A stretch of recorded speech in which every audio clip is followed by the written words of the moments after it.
The widowhood doesn't define me, but it's how I've come out of it. How I am being today is what defines Jazz.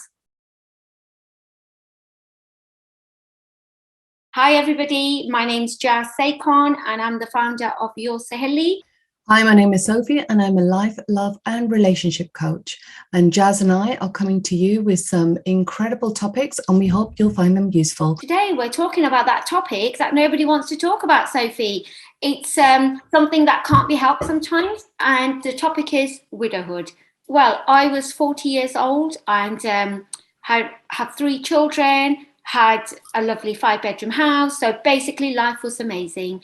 And one day, going for a walk on the 4th of February 2008 with my husband, who was 45, fit and healthy, nothing wrong with him. I came home on my own because my husband suddenly passed away. His heart failed. Wow. Well, what can you say? You know, you're speechless. To say my world was shattered is an understatement. We'd been married 22 years, 3 children. Life was good. It was like everybody else's. And you know, I didn't choose widowhood. Widowhood chose me. And often when something like this happens so suddenly, without any goodbyes, the person hasn't been ill, it can often leave us with nowhere to turn. So you go for a walk together to come back alone. How does one deal with this? The thing was, I wasn't there when he actually passed away because I was going to do a run and he was going to head back home to pick up my youngest daughter from her tuition. I don't know how I would have been if I was actually there when it happened. So as I passed my keys to my husband, I carried on running and he went back the way we originally walked. So to head home, get the car. And that's where, within moments, that's where he fell. And when he fell, his heart had actually stopped pumping. So he didn't know. I didn't know what was going to happen, obviously. And I got home on my own, thinking, where is he? He should have been here now. Those days, 2008, had no mobile phone and I had no house key because I'd given my house key. So I was thinking, damn, Davina needs picking up. And I thought nothing like this, like for my husband, that I didn't think for one moment something like this has happened. I just thought he'd done a lot of work at the local Leamington Spa Gurdwara. He was an electronic test engineer, Cal was, and he did all the work at the Gurdwara. So I thought he stopped at the Gurdwara, he's got chatting, and, you know, he's not realised the time. And he's not realised that I'm going to be back, or maybe he's gone to Davina. So I had 101 thoughts going through my head. Yeah. Lifted the letterbox thinking it's 6:30, she needs to be picked up right now and I need to get in. February the 4th was a dark evening, 2008. So I then ran to my brother-in-law's house who lived around the corner, and his son opened the door and I said, oh, quick, do you want to give me a lift and let's go and get Davina? As we were approaching, Sophie, that road that we had initially walked on together, that road was all sealed off, police cars, ambulances, that blue tape, crime scene. I think, what the hell? That was that moment. Something inside me said, he was walking this way. Could it be him? Gosh. You know, it just goes to show you how strong your gut is. And I got that message. Could it be him? I said these words and I left the car while it was still going very slowly. And I remember my nephew shouting, Jaji, auntie, where are you going? And I was going towards the ambulance to find out who was in there because my gut was telling me it was my husband. He'd walked this way. We were on the walk together and he was heading back this way. And it was right outside the Leamington Gurdwara where he had collapsed and where all the roads were shut off. So I knocked on the ambulance door and a police officer opened the door and I said, who's in there? He says, who are you? And I said, I know, it's my husband. I don't know how and why these words were coming out my mouth. And he said, what is he wearing? So I described what my husband was wearing. And he said, yes, it's him. He's very poorly. We're just trying to resuscitate him. Moments later, that same police officer came out, Sophie, and he said, we're really sorry. How do you absorb all this? So the next thing I knew was I had collapsed. And when I came back round, I had that silver blanket around me. Don't know how I got home. I got home back in the day, I used to do Avon just part time. And Yeah. the delivery had come because it was a Monday. So I then started to put the box, you know, your body's in shock, isn't it? Yeah. Something like this has happened unexpectedly. There's nobody around you at this stage to comfort you either, other than all the people that you know, but they're not family. So they're all shocked just like you. I go home, start doing this. Everybody slowly comes to my house. I rang my daughter who's at uni. She didn't pick up. I rang my son who was at the gym. He turned up straight away, crying. My youngest was still at this place, bless her. So then my cousin picked her up and took her to their house. And your house is full of people, but you know, you're just still waiting for that door to open and him to walk through and say, Yeah. why are you not crying? It was such a hard, even to say hard is an understatement. It was a very challenging evening. As a widow, you know, 41-year-old, 3 children, who had never paid any bills, never dealt with any mortgages, everything to be on your shoulders, because I didn't have a mother-in-law or a father-in-law. I didn't have a mom, only had a dad at this time. And That's what do you do? Where do you turn? And, you know, this is why I do your Saheli, because I couldn't find a platform to be around like-minded people, people who had actually walked this journey. I just felt, why, you know, at the beginning, you ask yourself a lot of questions. Why Yep. has this happened? Why me? You know, these were going to be our golden years, children growing up. And, you know, we were going to do X, Y, Z. We didn't have any discussions if something was to happen to me, what would you Yeah. do? Or explain anything, you know, I've got XYZ, or I've got this with my brothers. And, you know, you didn't have an opportunity to discuss this, because when somebody's not ill, your life is busy, you're doing what everybody else is doing. And you know, you're a good girl, you're looking after Yeah. everybody. So you've got your conditioning. And when something like this bad happens, it really gets you to know how far you have gone away from who you really are. Who am I? And this is happening. And look how I'm judging myself. The other people aren't saying anything. All the conditioning, the judgments are coming from me, because what I'm looking at or how I'm feeling, everybody else is just mirroring that, aren't they? And that's when I realized, you know, who are you, Jazz? This was a label. You was a daughter, a mother, you know, you was a daughter, a wife, a mother. And these labels and these attachments that we have, how hard it is to actually shed them, and how you're suffering, because I couldn't deal with it all. No one to talk to, nobody's that walked that journey to comfort you or to say you're going to be okay. Nobody to ask you, what do you want to do? What are you feeling? Everybody telling you what should be now, what you should be doing, how you should be living. As a woman that was currently going through something like this, you know, you just lost your husband, you were very young. What did the community think should be happening? Well, everybody had, you know, something to say. Right? A lot of people have just written you off, because widows are supposed to be seen, not to be heard. You're supposed to be quiet. You're unlucky. You're a bad omen. And I can't believe in 2022 we are having this conversation, because I've been walking on this journey 14 and a half years now. Wow. Most widows that have gone through this, they're very quiet. Funny you say that, but it's so true, because our next door neighbor was a widow, and the idea of getting married again, or, you know, going out there and finding love, or having another family, just was out of the question. She was now walking a completely different path, which was to raise your children, to be really quiet and not to make any sudden moves. And she accepted that. Because it's always been done like that. You see repeated patterns, and people just expect that to continue. And I gave my power away when I started to look too much into the widow label. I got married at 18, always had a husband, felt very disempowered now that this had happened. Where do I go?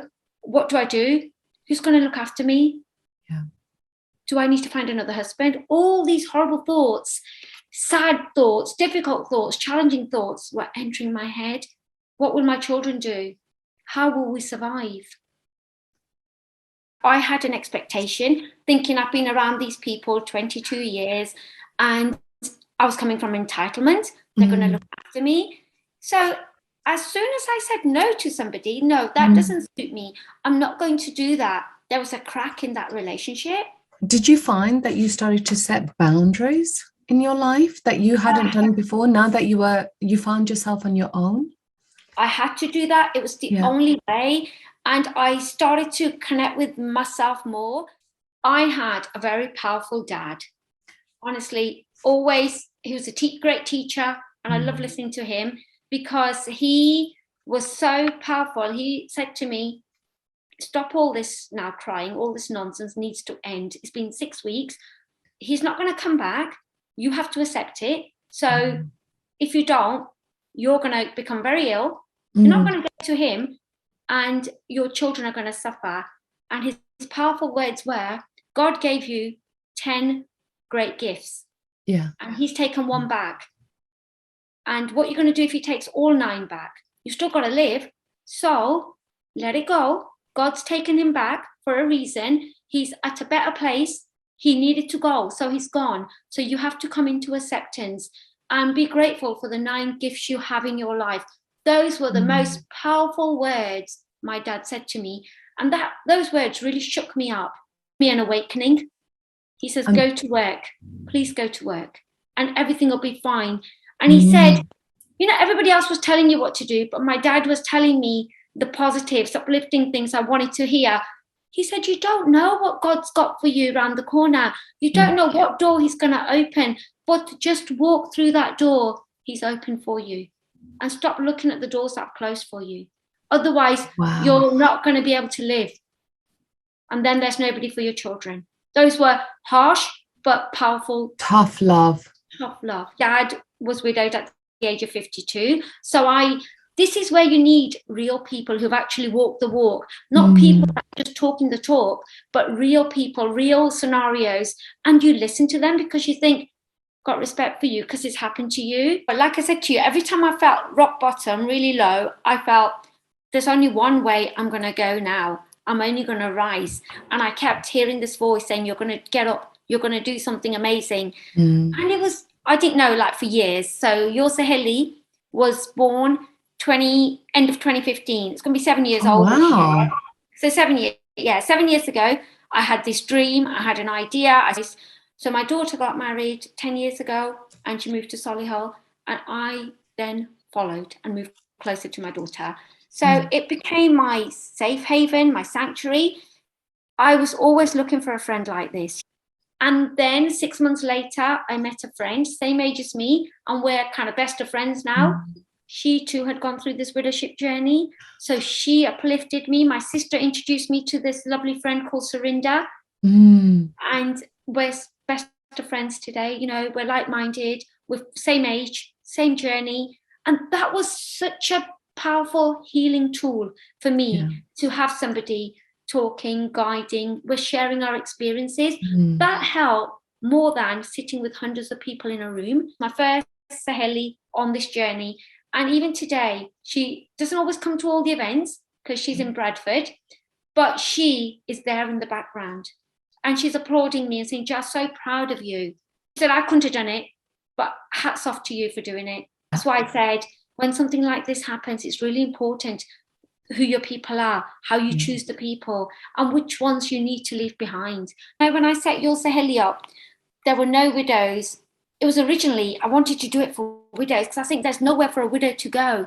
There's nowhere for a widow to be around like-minded, same age people and just share what they're going through and make it, you know, really make an impact on somebody else's life by sharing.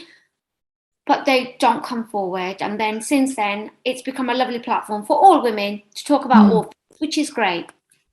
See, within our communities, things have changed, but they haven't changed to how we would have liked them to have been in 2022, because there are still so many fears. You know, when you speak to a widow, she is still so scared to speak her truth in case, or you get the older lady saying, no, this never happened in our times, so no, you can't. So there are things that we still need to speak about and to kind of create that movement to be able to move forward freer and just to be and just to live, because we as widows, we're still here. Even things like putting a bindi on, it became like, I was so scared to put on a bindi, thinking a widow isn't supposed to wear a bindi or sandoor because you're doing that for your husband and his long life. But you're not supposed to do it because people will look at you, people will judge you. Bright colours. I actually had people say, I wore a red and purple suit, and somebody said, oh my God, her husband's passed away. Does she not have any shame? She's wearing red lipstick and a red outfit. Is wearing a white suit. The question I asked this person is, would wearing a white suit and no makeup and me being miserable bring him back? Or would that give me more grief? Because this gives me a little bit of solace and a little bit of happiness, because I look like I always looked, and I feel good. When you look good, you feel good, right? Oh, absolutely. And also, you know, it's kind of crazy because our culture teaches us from childhood, your life is not your own. Yes. So the identity is tied up with either your parents and then your husband and then your children. And if your husband is no longer there, then there's a whole other identity that you yourself as a woman do not exist. Yes.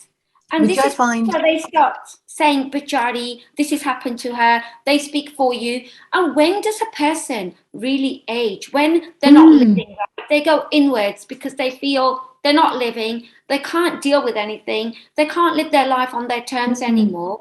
And I know, for me, my husband would not have wanted this. No. He always said, because he lost his parents when he was very young. So, and I lost my mom when I was 29.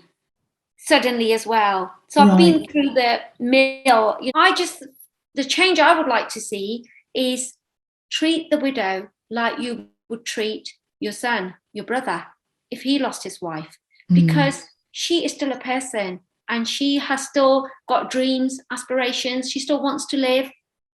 And, you know, don't take anything away from her. Ask her the question, how are you? What do you do? How are you feeling? Yeah. Because that's lacking. That is really lacking. And it's almost like people are scared to hear these answers.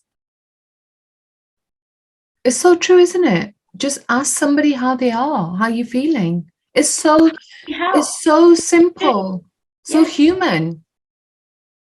Instead of just telling her what she needs to do, she's heard that from everybody. So make a difference. Be that person. How are you? How are you really? Absolutely, without judgment as well. Yes. Like, if you're going to turn up at someone's house, I think, and you want to be a friend, then be the friend and leave your judgment out on the road. And you know what people don't realize is when they judge you or judge the other, they're actually judging themselves, aren't they? Yes. Oh my God, they're so wrong. You just think, oh my God. And then, you know, it's like the conditioning that we had, the conditioning I had, I was judging myself. Because I was thinking, I can't do this. What will they say? What will she say? What will he say? But they weren't saying anything. But it was those few comments that I had wearing red, I just added more. Thinking, oh, I can't do this. I can't do this. And then I'm thinking, oh my God, look at the judgment you put on yourself and the conditioning you put on yourself. All our lives, we've been given identities through others. Yes. And others' opinions and what others say we do. And we've been that good girl, you know, we've been people pleaser and we've been conditioned to do just what everybody else is doing. God, so you're telling me. We've done that, haven't we? We've done that, right? Yeah. And all this takes you so away from who you are at the core. And this is what I realised. Who are you, Jazz? Who is Jazz Saikon without parents, without a husband, without a mother? Who are you really? That's what you're here to be, to find who you are at the core. But we're not doing that. We're doing everything else but that. And you know, 100%. For me, that was the saviour. When I started to go inwards and I started to ask myself, what is it that you want to do? What makes you happy, Jazz? And I started the words of a palliative, I'm going to just read this. I love the words of a palliative care nurse who wrote a book, Stop the Regrets of the Dying. Yeah. And that so resonates, you know? I don't want to be 90 years old on my deathbed and No. saying, okay, this happened, but I came here on my own and I'm going to go on my own and everything else is in between. I Yeah. don't want to be on my deathbed thinking I have regrets. This had happened. I wish I'd done this and that. Mm. And what would people say to me? Oh, you should have done it. Who was stopping you? So give yourself permission, give the others permission, and just live your life on your terms, because we say it's short, but when we live it on our terms and we live it to the max, it's enough. I love that. It's so true. Give yourself that permission. Give yourself the permission to live the life that has been granted for you. I love that. Is that book by Elizabeth Kubler-Ross? Yes, Yeah. it is. And you know what? I love that book. And I just think Yeah. things like this really help you and uplift you, because 100%. you hear, you know, and even now, like death, you know, we talk about it like so sadly all the time and think, oh, Bajari, and this has happened. But in our house, we don't. We keep my husband alive. We talk about him. We talk about the happy memories. Yeah. And, you know, because nobody can go with the other person, right? No. If I was to ask you, you know, what tips would you give to somebody who has found themselves in the situation where they are a widow, they've lost someone, how can they, you know, sort of deal with their grief? I would say, you know, don't worry too much about what people are saying, because everybody is looking at you from the outside, right? You go inwards and you look at yourself from the inside and speak to those that you feel comfortable with, those that listen. You only need a handful of people, right, who you can talk to and that find your support network, and you'll be okay. And, you know, for me, it was like talking to my sister, talking to a couple of friends and my children. And that was enough, because they had my back and they made me feel uplifted and good in doing whatever decision I'd made. So it's just important being around the right people, because when you're around negativity, that's going to just suck you. So just be mindful about where you are, but look after yourself.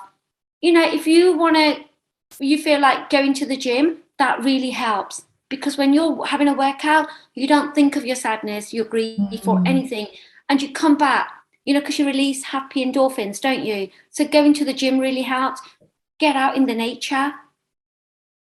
And the biggest one is just connect with yourself as much as you can. Breathe. Oh, yes. Breathwork. Absolutely. Bring you back to the present moment. Yes. And, you know, from our conversation, I just wanted to say as well, which I was something that you said to me, which I thought was so powerful, is don't make any decisions in that early bereavement period. Like, don't make any decisions at all. Just allow yourself the time to process. So if someone comes to you and says, hey, sign this or do that, you don't need to make any decisions about anything. Just take your time. You know, talk to the people that you absolutely trust. Get a second opinion if you need it, but don't feel compelled that you've got to make decisions immediately, because you don't. You don't. And don't sign anything, because you know you're not in the right mindset. People will try all sorts. So whatever you do, just watch out for those red flags. Yeah. Most importantly, look after you and just look after those that are under that roof with you. And look after your well-being. And it's okay to say no. You know, our culture, we have to have thousands and thousands of people in our house all the time, every day up until the funeral. So it doesn't even hit you then. It hits you afterwards. And then that's when you need few people around you. But that's when you find everybody seems to have gone. Some of the biggest things that you learned during this period, actually, where you went inwards, where you started to learn a little bit more about, you know, who is Jazz? It was basically, you know, like what are my thoughts now, my expectations, what does Jazz need to let go of? Who is Jazz really? What do you want to do, Jazz? What makes you happy, Jazz?